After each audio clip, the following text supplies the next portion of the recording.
چیز بھی پہنچے گی ہم تک تو اصول یہ ہے کہ دیکھا جائے گا کہ صحابہ کا عمل کیا تھا. اگر صحابہ کا عمل ملتا ہے تو وہ دین ہے، اگر نہیں ہے تو وہ دین نہیں ہے.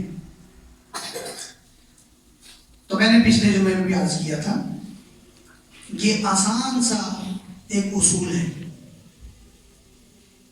کسی بھی دینی حکم کو سمجھنے کے لیے.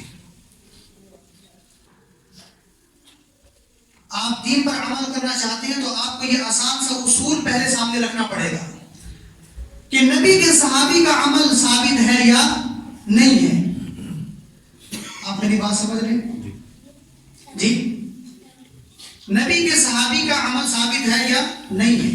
اگر اس پر صحابیت کی مہر لگی ہوئی ہے، وہ عمل صحابی سے ہو کر امت تک پہنچ رہا ہے، تو امت پر اس عمل کی پابندی ضروری اور لازم ہوگی. اگر بیچ میں صحابی نہیں ہے تو اس عمل کی دو حیثیتیں ہوں گی، یا تو وہ عمل امت کے لیے ہوگا ہی نہیں، یا وہ عمل رسول اللہ کے ساتھ خاص ہوگا، امت کو اسے کرنے کی ترغیب اور تلقین نہیں کی جائے گی.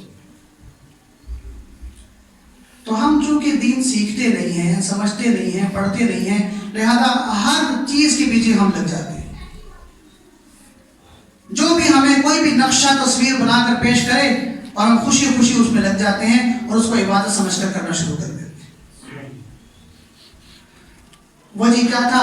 وہ جی ایک لکڑہارا تھا، وہ مدینہ منورہ میں رہتا تھا، اس کی بیوی کو خواب آ گیا تھا اور رسول اللہ کی زیارت ہوئی اس کو، اور خواب میں رسول اللہ نے اس کو یہ کہا کہ آپ 22 رجب کو کھانا پکا کر بانٹا کریں تو اللہ آپ کو مالی وسعت نصیب فرمائیں گے. اور یہی خواب اس وقت کے بادشاہ کے ایک وزیر کو بھی آیا اور اس وزیر کی بیوی کو آیا اور اس کو بھی یہی خواب آیا کہ آپ بھی 22 رجب کو کھانا پکا کر بانٹا کریں تو اللہ آپ کے مال میں وسعت عطا فرمائیں گے. چنانچہ وزیر کی بیوی نے اس پر عمل نہیں کیا تو وزیر کی وزارت بھی چھن گئی اور وہ غربت میں چلا گیا، اور اس فقیرہ کی زندگی میں وسعتیں آ گئی کہ اس نے اس پر عمل کیا اور 22 رجب کو اس نے کھانا پکا کر بانٹا. لہذا جو شخص بھی 22 رجب کو کھانا پکا کر بانٹے گا، کھائے گا، کھلائے گا، اللہ اس پر تنگ دستیاں دور کریں گے. تو اچھا عمل ہے. ہماری IMF سے جان بھی چھوٹ سکتی ہے. کیا خیال ہے؟ اتنے بڑی بڑی دکانیں کرنے کی ضرورت کیا ہے؟ ایک 22 رجب کو کھانا کھلاؤ اور امیر ہو جاؤ. ارے بھائی کہاں سے آیا آپ کے پاس یہ عمل؟ مجھے خواب ہے. تو یاد رکھیے خواب حجت نہیں ہوا کرتا. خواب حجت نہیں ہوا کرتا سوائے اس خواب کے جو پیغمبر کو آتے ہیں، کیونکہ پیغمبر کے خواب کے بارے میں امت کو یہ تعلیم دی گئی ہے کہ پیغمبر کا خواب بھی وہی ہوا کرتا ہے.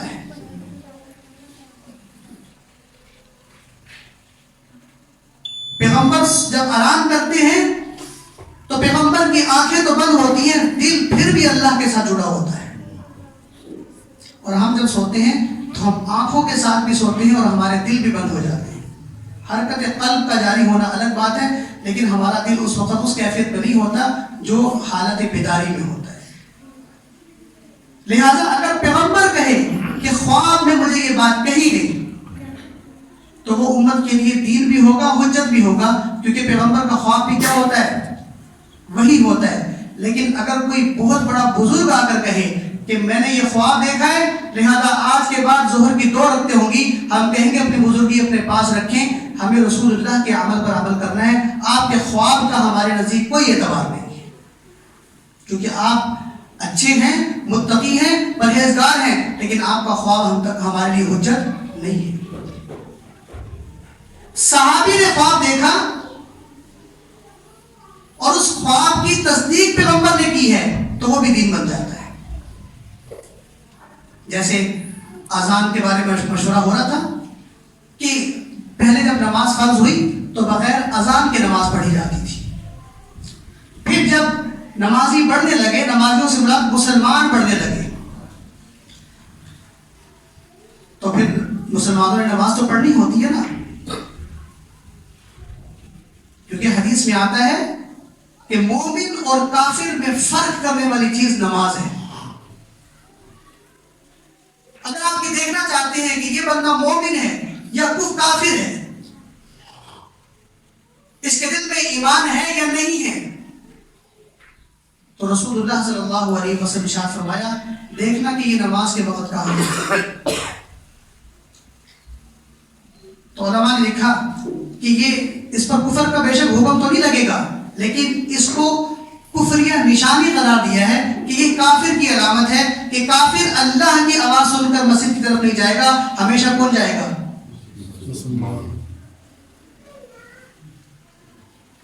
تو اذان فرض اذان نہیں تھی، اب جب لوگ مسلمان ہو رہے ہیں، انہوں نے نماز پڑھ دی ہے، دور دور مدینہ طیبہ کے اطراف اور کنار میں دین پھیل رہا ہے، اب مشورہ ہوا اذان کوئی ایسا عمل پیش کیا جائے کہ جس سے لوگوں کو نماز تک کی خبر دینے میں آسانی ہو جائے اور ان کو پتہ چل جائے کہ نماز کا وقت ہے۔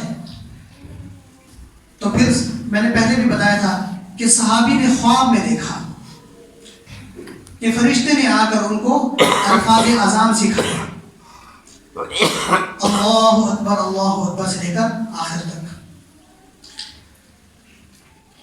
اب یہ خواب براہ راست رسول اللہ کو بھی آ سکتا تھا، لیکن امت تک یہ بات پہنچانی تھی کہ پیغمبر کی صحبت پانے والے لوگ بھی کوئی عام لوگ نہیں ہیں، ان کا درجہ بھی اللہ نے کوئی ایسا رکھا ہے کہ امت کو اس کو تسلیم کرنا پڑے گا بہرحال۔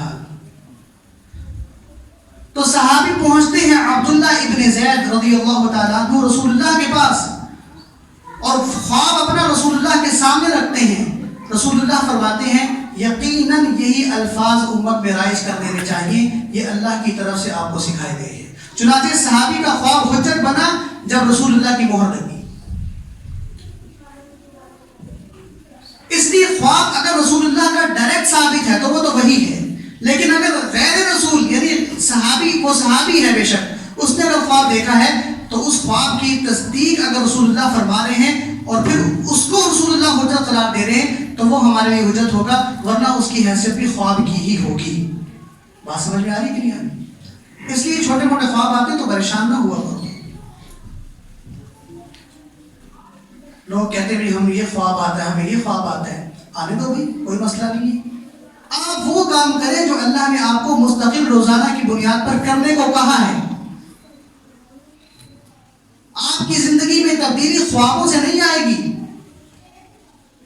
آپ کی زندگی میں تبدیلی اعمال نبوت سے آئے گی، احکامات دین پر عمل کرنے کی وجہ سے آئے گی۔ اس لیے جو لوگ خوابوں کے پیچھے بہت زیادہ بھاگتے ہیں نا، تو وہ بیچارے پھر نہ کسی کام کے نہیں رہتے، وہ ہمیشہ خواب ہی دیکھتے رہتے ہیں اور خواب ہی ان کی زندگی ہوتی ہے، کبھی حقیقت میں وہ جی ہی نہیں پاتے۔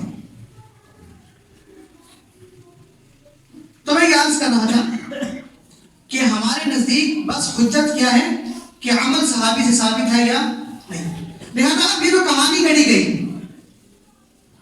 اور اس کہانی کے پیچھے پھر ایک رسم کو جو ایجاد کیا گیا کہ 22 رجب کو پھر آپ نے کھانا بنانا ہے اور پھر اس کھانے کو تقسیم کرنا ہے، تو اہل سنت والجماعت کے نزدیک یہ اس لیے قابل قبول نہیں ہے کہ جب ہم نے دیکھا اس کو کہ اس میں صحابی بھی کہیں آ رہا ہے کہ نہیں آ رہا، تو اس میں حضور کے صحابی کا کوئی نام درج ہی نہیں ہے، صحابی کی سند اس میں ہے ہی نہیں ہے۔ جب صحابی کا عمل نہیں ہے تو اس سے صاف پتہ چلتا ہے کہ یہ رسول اللہ کا بھی عمل نہیں ہے۔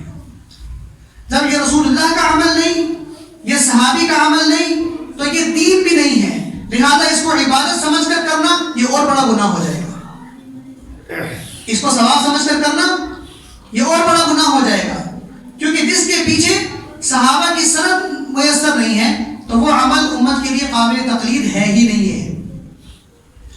لہذا اہل سنت والجماعت کے جو لوگ اس رسم کو کرتے ہیں تو ان کو توبہ کرنی چاہیے اور ایسے عمل سے اپنے آپ کو بچانا چاہیے۔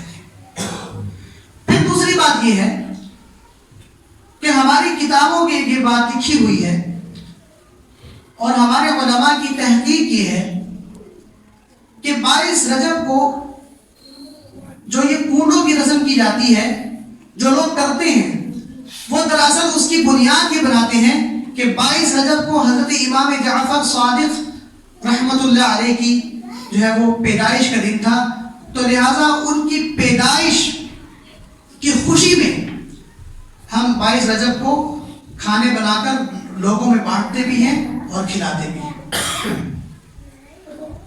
تو چنانچہ ان کی یہ دلیل ہے اور اس کے مطابق وہ ایک عمل کرتے ہیں تو وہ کرتے رہیں، 100 کرتے رہیں، بار بار کرتے رہیں، 1000 بار کرتے رہیں، ہمیں کوئی تکلیف بھی نہیں ہے، ہمیں کوئی گلہ بھی نہیں ہے، ہمیں کوئی شکوہ نہیں ہے۔ ایک دیگ بناتے ہیں ان کا خرچہ، 2 بناتے ہیں ان کا خرچہ، 1000 کو کھلاتے ہیں ان کی تکلیف ہے، ان کی سردردی ہے، لاکھوں کو کھلاتے ہیں ان کی سردردی ہے۔ لیکن جو شخص اس بات کا اقرار کرتا ہے کہ اس کا تعلق اہل سنت والجماعت سے ہے، تو اہل سنت والجماعت کے نزدیک امام جعفر صادق رحمۃ اللہ علیہ کی پیدائش 22 رجب کو ہے ہی نہیں۔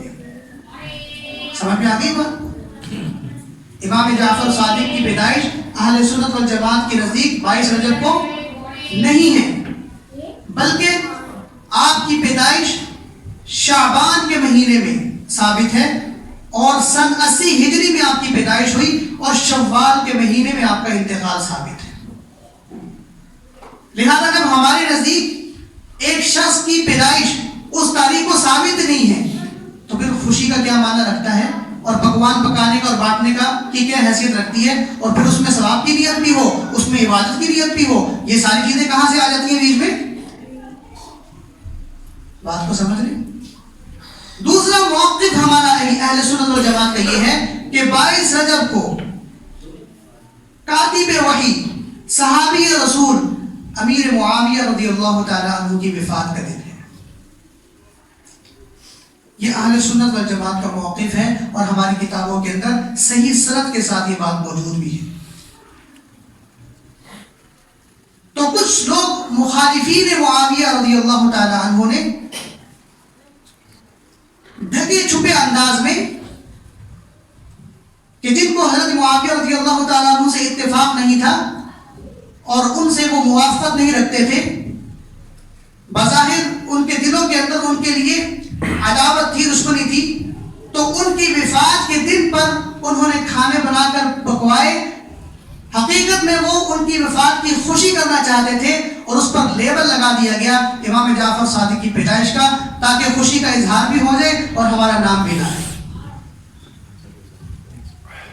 ہمارے نزدیک اس مسئلے کی تحقیق یہ ہے، لہذا ہم اہل سنت والجماعت ہیں، تو ہمارا موقف یہ ہے کہ 22 رجب کو حضرت امام جعفر صادق کی پیدائش ثابت بولے نہیں ہے، اور 22 رجب کو وفات ہے کس کی؟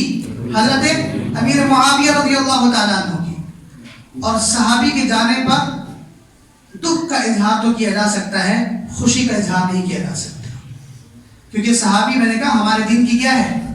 سند ہے، اور حضرت معاویہ کوئی عام صحابی نہیں تھے۔ کاتبین وحی میں آپ کا شمار ہوتا ہے کہ جن صحابہ کو اللہ کے نبی نے اپنی اس جماعت میں شامل کیا تھا جو رسول اللہ کی وحی کو تحریر کیا کرتے تھے۔ پھر بعض لوگوں کی رائے یہ ہے کہ ان کا شمار ان لوگوں میں تھا جو بالخصوص قرآن کی وحی لکھا کرتے تھے، یا ان کا شمار ان لوگوں میں تھا جو رسول اللہ صلی اللہ علیہ وسلم کے خطوط تحریر فرمایا کرتے تھے۔ اگر قرآن تحریر کرتے تھے تب بھی یہ سعادت کی بات ہے، کیا مسئلہ ہے؟ تب بھی سعادت کی بات، اور اگر خطوط تحریر کرتے تھے تب بھی یہ سعادت کی بات ہے، کیونکہ وہ خطوط کس کے ہوتے تھے؟ آپ صلی اللہ علیہ وسلم۔ پھر ترمذی شریف میں صحیح سند کے ساتھ یہ روایت ثابت ہے کہ اللہ کے نبی کی زبان مبارک سے یہ الفاظ نکلے، اللہم علمہ الکتاب اللہم اہد بہ معاویہ، اے اللہ تو حضرت معاویہ کو قرآن مجید کا علم سکھا دے، اے اللہ تو اس معاویہ کو ہادی بھی بنا اور اس کے ذریعے سے لوگوں کو ہدایت بھی عطا فرما۔ اب اس شخصیت کے لیے پیغمبر کی زبان سے یہ الفاظ نکل رہے ہیں کہ یا اللہ آپ اس کو قرآن کا علم عطا فرمائیں، اس کا سینہ قرآن کے علم سے منور ہوگا کہ نہیں ہوگا؟ اور جس شخصیت کے لیے اللہ کہہ رہے ہیں کہ اس کو خود بھی ہدایت والا بنا دیں، اور جو اس کے ساتھ جڑے گا اس کو بھی ہدایت کے راستے پہ چلا دیں، تو پیغمبر کی زبان سے نکلے ہوئے الفاظ کو اللہ رد نہیں کیا کرتے تھے۔ اس سے یہ نتیجہ نکلا کہ حضرت معاویہ خود بھی ہدایت پہ تھے، اور جو ان کے ساتھ جڑے ہوئے لوگ تھے وہ بھی خیر والے لوگ تھے، وہ بھی ہدایت یافتہ لوگ تھے۔ لہذا ہمارے نزدیک آپ کا احترام آپ کی فضیلت، آپ کا مقام ثابت ہے، اور ہم آپ کو رسول اللہ کے اشراف صحابہ میں سے اور افضل صحابہ میں سے مانتے ہیں، اور آپ کے ذریعے سے اللہ نے دین کا بہت کام لیا ہے کہ آپ نے امت کی جو ریاست تھی اس کو جو ہے وہ 62 لاکھ مربع میل تک پہنچایا ہے، جو آدھی دنیا سے بھی زیادہ کا جو ہے وہ بنتا ہے سفر۔ ابھی تک دنیا میں کوئی ایسا حکمران نہیں آیا کہ جس نے اتنی بڑی جو ہے وہ اسلام کی اور اتنی بڑی دین کی ترویج و اشاعت میں اپنا حصہ ڈالا ہو۔ یہ حصہ اگر کسی کے حصے میں آیا ہے تو وہ کون سی شخصیت تھی؟ حضرت معاویہ رضی اللہ تعالیٰ۔ لہٰذا میرے بھائی، ہمیں اپنے عقائد کو بھی ٹھیک کرنا چاہیے اور ان مسائل کو بھی سیکھنا چاہیے، تاکہ ہم جو بھی عمل کریں وہ سنت کے مطابق ہو، اور پھر اس پر ثواب کی امید بھی رکھی جائے، تو انشاءاللہ اس سے فائدہ ہوگا۔ اللہ رب العزت ہمیں سمجھنے کی، عمل کی توفیق نصیب کرے۔